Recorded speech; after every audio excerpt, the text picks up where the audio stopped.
Introduction to Exodus. Exodus means departure, and the book of Exodus is the story of how the Hebrew people departed or left Egypt.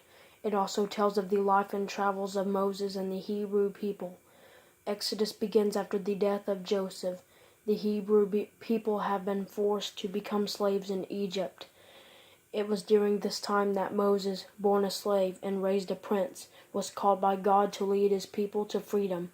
Terrible, yet miraculous, plagues showed the great power of God and forced the Egyptian Pharaoh to free the Hebrew slaves. The book of Exodus tells the amazing stories of baby Moses' rescue, the burning bush, the 10 plagues, and the parting of the Red Sea.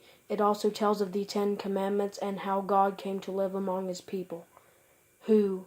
Moses wrote the book of Exodus, which is the second book of the law of the Old Testament.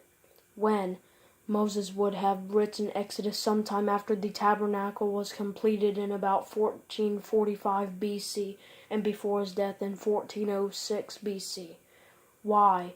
Exodus shows the awesome might and power of God as he rescues the Hebrew people from slavery. It also shows the love God has for his people as he makes his covenant or promise with them. Redemption thread.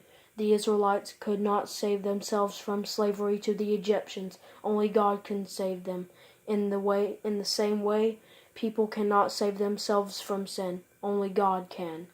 Stories from Exodus. Moses' birth and adoption, Exodus 2:1-10. Moses and the burning bush, Exodus 3.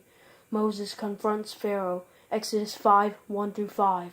The Exodus, Exodus 12:29-42. And the 10 Commandments, Exodus 20:1-17.